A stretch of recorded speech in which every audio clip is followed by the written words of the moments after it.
प्रश्नावली 3.3 विलोपन विधि। सवाल नंबर 2 के 3 सवाल हमने पढ़ दिए थे। चौथा सवाल में है, मीना 2000 रुपए निकालने के लिए एक बैंक में गई।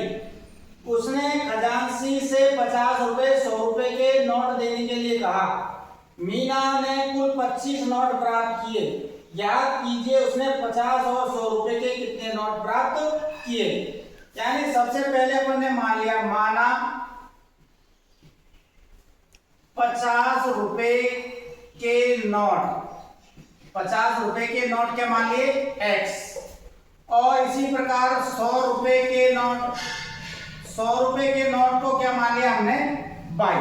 25 रुपए दिए थे, 25 नोट दिए उसने टोटल, तो यानी x प्लस y बराबर 25। ये हो गया हमारा समीकरण नंबर ए। समीकरण नंबर ए। फिर उसने कहा 50 रुपए के नोट और 100 रुपए के नोट, तो दूसरी समीकरण बन गई 50x प्लस 100y बराबर कितने, कुल रुपए कितने ले रहे थे उसको 2000, कुल रुपए 2000, तो बराबर में यहां लिखेंगे हम 2000। तो ये हो गई हमारी समीकरण नंबर 2। समीकरण नंबर 2। अब विलोपन विधि से हमको ज्ञात करना है।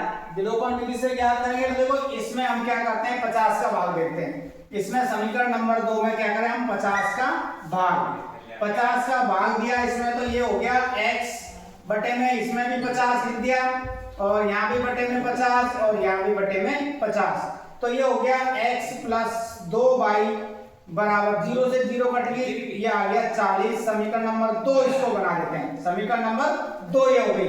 अब समीकरण नंबर 2 में से समीकरण 1 को घटाने पर, तो यहाँ लिखना हमको समीकरण 2 में से समीकरण 1 को घटाने पर, समीकरण 2 लिख दी मैंने, x प्लस 2y बराबर 40 और पहली समीकरण है x प्लस y बराबर 25। माइनस चिन्ह परिवर्तित करें घटाने पर, ये माइनस और ये माइनस, ये माइनस, प्लस माइनस के कट गए, 2y में से y घटा दिया तो y बच गया। ये कितने बच गए यहाँ पर आपके 15, तो y का मान कितना आ गया 15, y का मान कितना आया 15, y का मान 15 समीकरण 1 में रखें, तो ये यहाँ रख दिया। देखो y का मान 15, तो x बराबर 15 बराबर कितने हो गए 25। 15 का पक्षांतर कर दो तो x बराबर हो गया 25 माइनस के 15 बराबर कितने बचे 10, तो यानी x बराबर कितना आ गया 10 और y बराबर 15। तो 50 के नोट तो कितने हो गए 10, 50 के नोट कितने हो गए 10 और 50 इसके 100 के नोट कितने हो गए 15। उसको टोटल कितने नोट दिए थे उसने 25 नोट दिए थे ना टोटल, तो 15 तो हो गए 100 के और 50 के हो गए 10।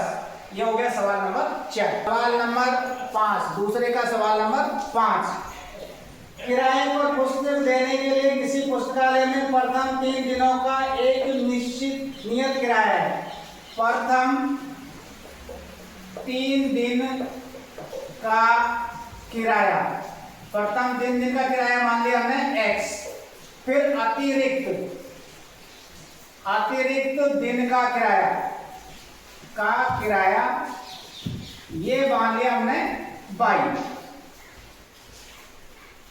तथा उसके बाद प्रत्येक दिन का अलग किराया है। इसलिए सरिता ने 7 दिनों तक, पहला लड़की का नाम है सरिता, सरिता ने 3 दिन का किराया तो कितना हो गया x। सरिता ने 7 दिनों के लिए पुस्तक रखी, भाई 3 दिन का किराया तो x है, 7 दिन के लिए रखी। कितने दिन है सरिता ने 7 दिन, तो 3 दिन का तो ये हो गया, तो बचे कितने दिन 4 दिन, तो 4 दिन का किराया कितना हो जाएगा फिर 4/22। ये कितना चुकाना पड़ा उसको 27 रुपए, कितने देने पड़े उसको 27 रुपए। ये समीकरण नंबर 1 हो गई। सरिता ने 7 दिन किताब रखी थी, 3 दिन का प्रथम 3 दिन का किराया तो हो गया x, फिर 7 में से 3 घटा दिए 4 बचे, तो 4/22 इनका किराया कितना देना पड़ा उसको 27। फिर दूसरा नाम है सुशी, अगली लड़की का नाम है सुशी। इसने पुस्तक को रखा था 5 दिनों के लिए, 5 दिनों के लिए, तो 3 दिन का किराया तो x हो गया, बचे 2 दिन, तो 2 दिन का किराया क्या हो गया 2/22 और इनका कितना देना पड़ा उसको 21। कितना देना पड़ा 21। समीकरण नंबर क्या हो गई 2, समीकरण नंबर 2।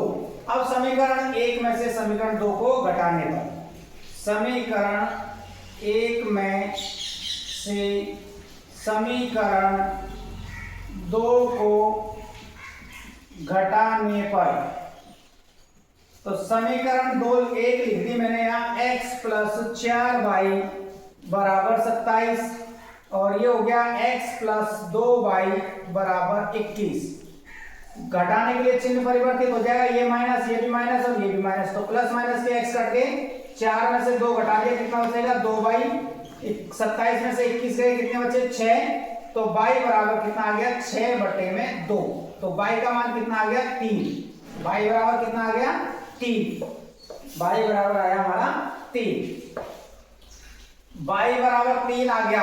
अब x का मान ज्ञात करना है, तो y बराबर 3 समीकरण 1 में रख लो, y बराबर 3 समीकरण 1 में रखने पर, तो ये हो गया हमारा x प्लस 4, y का मान 3 है तो 3 लिख दिया बराबर 27, x प्लस 4 किया कितने हो गए 12 बराबर 27, 12 का पक्षांतर करेंगे तो x बराबर हो गया 27 माइनस 12, तो x बराबर घटा दो, कितने बचेंगे 15, कितने बचे 15, तो यानी प्रथम 3 दिन का जो किराया था वो कितने रुपए था 15 रुपए, कितना रुपए था 15। फिर अतिरिक्त प्रत्येक दिन का किराया कितना था, भाई का मान कितना आया 3, तो अतिरिक्त एक दिन का किराया कितना था उसका 3 रुपए का, 3 रुपए का। उसने हमसे यही पूछा अतिरिक्त किराया कितना है। देखो प्रथम 3 दिन का किराया जो हमने क्या मान लिया था x माना था, फिर अतिरिक्त प्रत्येक एक दिन का किराया हमने क्या मान लिया था y।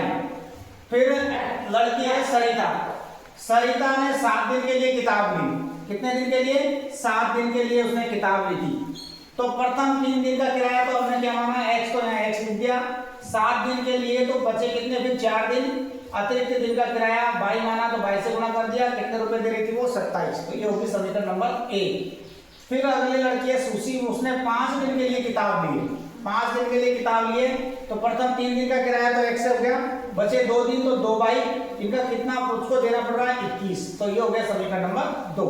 अब समीकरण 1 में से समीकरण 2 को घटाने पर, तो ये घटाई अपन ने लिख ली समीकरण 1 और समीकरण 2, घटाएंगे तो चिन्ह परिवर्तित हो जाएगा, ये भी माइनस, ये भी माइनस और ये भी माइनस, तो ये प्लस का माइनस का x तो कट गया, 4y में से 2y घटाए तो कितने बचेंगे 2y, 27 में से 21 घटा दे कितने बचेंगे 6, y का मान ज्ञात करना, 6 में 2 का भाग दे कितना आ गया 3, तो यानी प्रत्येक एक दिन का जो किराया था अतिरिक्त वो कितने रुपए हो गया 3, तो y का मान तो 3 आ गया।